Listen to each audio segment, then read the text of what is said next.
had flowed out of my body and I could hardly breathe. యేసు ప్రభు చెప్తున్నారు, ఆ సమయంలో నా శరీరంలో ఉన్న ప్రతి ఒక్క రక్తపు బిందు అంతా వెళ్ళిపోయింది. ఇంకా నాకు ఇంకా శ్వాస తీసుకోవాలంతా కూడా ఎంతో కష్టం అయిపోతుంది. The wicked one was standing right beside me and laughing away. అప్పుడు ఆ సమయంలో నా కుడి చేతి అక్కడ శత్రువు వికెట్ అంటే సాతాను నా పక్కన నుంచొని అది నవ్వుతున్నది. I could have called 10,000 angels even then to put my life back into me. నేను అప్పుడు కూడా నాకు సమయం ఉంది, 10,000 ఏంజల్స్ నన్ను పిలిచి నా ప్రాణం నాకు ఇచ్చేయమని నేను అడగగలను. I was completely human on the cross of Calvary. I could have kept my soul and revived my body, but I chose not to do that. నేను ఆ శిలువ పైన వెళ్ళినప్పుడు కంప్లీట్ గా అంటే మనిషిధారిగా అయిపోయాను, కానీ నేను నా సోల్ ని మళ్ళీ తీసుకోగలిగిన అంత శక్తి ఉన్నది, కానీ నేను ఆ పని చేయలేదు. So I felt my soul depart from my body and I put it in the hands of Father God. నాకు తెలుసు నా ఆత్మ వెళ్ళిపోతుందని, ఎందుకని నా ఆత్మని నేను తండ్రి చేతికి అప్పగించేశాను. When that happened, there was a great earthquake and the spits, many spits of those who had died, they rose up from the grave. ఎప్పుడైతే నా ఆత్మని తండ్రి చేతులు పెట్టి ఉన్నానో అక్కడ భయంకరమైన భూకంపం వచ్చింది. ఇంకా ఎంతమంది ఆత్మలు కట్టిబడి ఉన్నారో ఆయన ఆత్మలు విడబడింది. And I gave my course up into the hands of God and I was buried like a normal man. నేను నా ఆత్మని తండ్రి చేతిలో అప్పగించి ఉన్నాను, ఇంకా నేను నా శరీరాన్ని ఒక సాధారణమైన వ్యక్తిలాగా నన్ను పాతిపెట్టి ఉన్నారు. But my spirit was alive and I went into the arms of God. కానీ నా స్పిరిట్ అక్కడ బతికి ఉన్నది, నేను దేవుడి చేతిలో వెళ్ళి ఉన్నాను. And I went and spoke salvation to the spirits who are in prison, locked from the time of Noah. అయితే నేను అక్కడ తండ్రితో మాట్లాడాను. నోహా టైంలో అనేక ఆత్మలు బంధించబడి వాళ్ళ ఆత్మల గురించి నేను మాట్లాడి ఉన్నాను. Lost to eternity. వాళ్ళు ఇటర్నిటీ అంటే నరకంలో వెళ్ళిపోయి ఉన్నారు. And I gave them the message of salvation in the prison where they are imprisoned underground.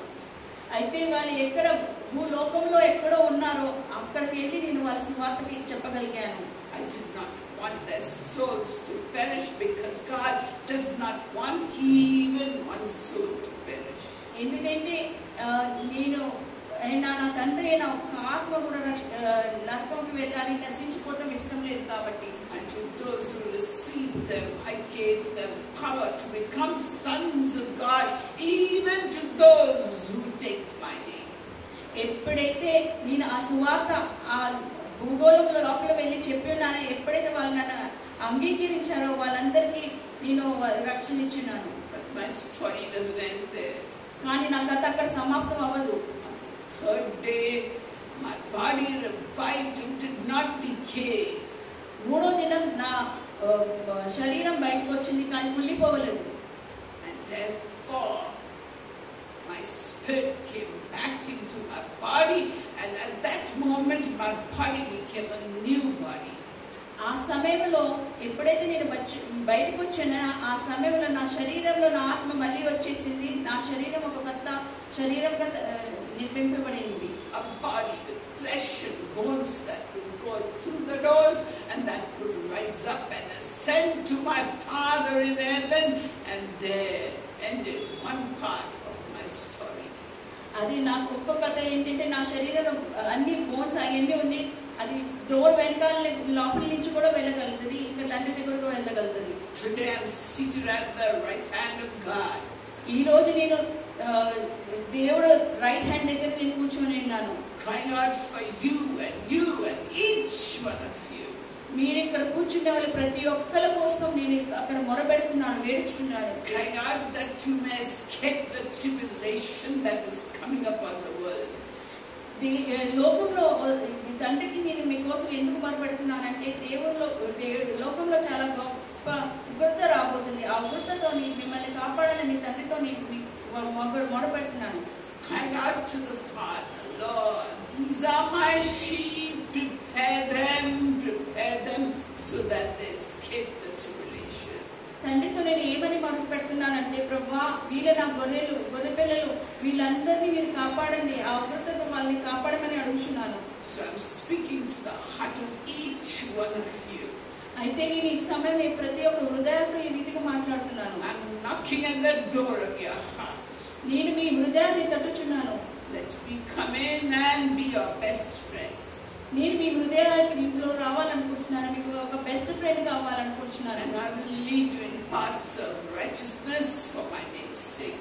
నా నామ కోసం మిమ్మల్ని నీతి నిజాయితీ అనే మార్గంలో నడిపించాలనుకుంటున్నాను. My grace and mercies upon you, my beloved sheep. నా కృప దయ మీ అందరి మీద ఉంది నా ప్రియమైన గొర్రెలారా. Listen to my voice at all the time it is found in the scriptures. ప్రతిసారి నా స్వరాన్ని మీరు వినండి. ఆ స్వరం ఎక్కడ ఉన్నదంటే జీవ గ్రంథంలో ఉన్నది.